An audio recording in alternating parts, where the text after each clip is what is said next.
Bismillahirrahmanirrahim. Assalamualaikum warahmatullahi wabarakatuh.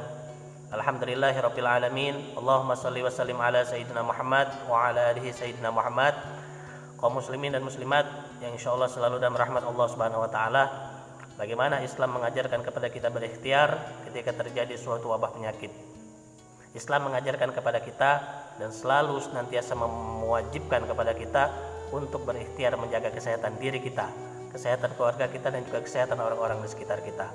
Maka dari itu, masyarakat hadirin sekalian, Allah Subhanahu wa taala sangat memerintahkan kepada kita untuk menjauhi dan jangan sampai menjatuhkan diri kita ke dalam kebinasaan. Sebagaimana firman Allah Subhanahu wa taala dalam surah Al-Baqarah ayat 195 yang berbunyi, A'udzubillahi minasyaitonirrajim, wala tulqu biaydikum ila tahlukah, yang artinya, dan janganlah kamu menjatuhkan dirimu dalam kebinasaan. Maka dari itu, masyarakat hadirin, kaum muslimin dan muslimat yang dirahmati Allah Subhanahu wa taala, Nabi Muhammad SAW menganjurkan kepada kita apabila terjadi suatu wabah penyakit di suatu negeri, yang pertama kali harus kita lakukan adalah menyelamatkan diri kita. Sebagaimana hadis Nabi Muhammad SAW yang berbunyi, firra minal majzumi kama tafirru minal asad, yang artinya adalah berlarilah kamu dari suatu wabah penyakit sebagaimana kau berlari ketika melihat singa. Maka dari hal yang demikian itu, maka langkah yang diambil oleh pemerintah kita dengan meliburkan semua bidang termasuk bidang pendidikan adalah suatu langkah yang tepat demi menghindari penyebaran wabah penyakit, khususnya wabah COVID-19 yang saat ini melanda negara kita. Maka dari itu, masyarakat hadirin sekalian, sudah sesuai dengan suatu kaidah fikih yang mengatakan dar'ul mafasid muqaddamun ala jalbil masalih, yang artinya adalah menolak suatu kemudaratan, menolak suatu kerusakan lebih diutamakan daripada kita mengambil suatu manfaat. Mungkin dengan proses libur ini segala aktivitas kita menjadi terhambat, suatu aktivitas yang bisa kita lakukan sehari-hari, maka dengan diliburkannya kegiatan oleh pemerintah menjadi terhambat, tidak bisa kita lakukan sebagaimana biasa. Namun ketahuilah masyarakat hadirin sekalian, bahwasanya hal yang demikian itu adalah untuk menolak suatu kemudaratan yang lebih besar, yaitu tersebarnya wabah COVID-19 di negeri kita.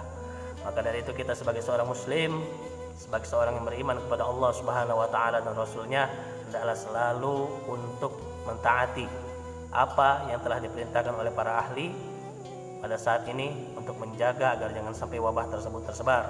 Sebagaimana suatu kaidah fikih yang menyebutkan la dharara wa la dirar. Sebagai seorang muslim, hendaklah kita jangan membahayakan orang lain dan juga jangan sampai kita membahayakan diri kita sendiri. Maka dari itu, masyarakat hadirin sekalian, mudah-mudahan Allah Subhanahu wa taala segera angkat wabah penyakit dari negeri kita. Ada satu doa yang diajarkan Nabi Muhammad SAW yang berbunyi, A'udzubillahi minasyaitonirrajim, Bismillahirrahmanirrahim, Allahumma inni a'udzubika minal baras wal jununi wal juzami wa min sayyi'il asqam, yang artinya, ya Allah, jauhkanlah kami dari suatu penyakit belang, penyakit gila, penyakit kusta, dan juga penyakit-penyakit lain yang berbahaya. Selalu amalkan doa ini. Selesai kita melaksanakan sholat, kita berdoa dan bermunajat kepada Allah agar Allah Subhanahu wa taala berkenan mengangkat penyakit dari negeri kita ini. Dan juga hendaklah kita bersabar dalam menghadapi ujian yang Allah Subhanahu wa taala berikan ini. Mudah-mudahan kita mendapatkan kabar gembira sebagaimana yang Allah Subhanahu wa taala sampaikan dalam Al-Qur'an, wa basyirus sabirin alladzina idza asabathum musibah qalu inna lillahi wa inna ilaihi raji'un. Berilah kabar gembira, kata Allah Subhanahu wa taala, kepada orang yang sabar, yaitu orang yang apabila ia ditimpa suatu musibah, tidak lain dan tidak bukan ia mengatakan, kami ini adalah milik Allah dan kelak kami akan kembali menghadap Allah Subhanahu wa taala.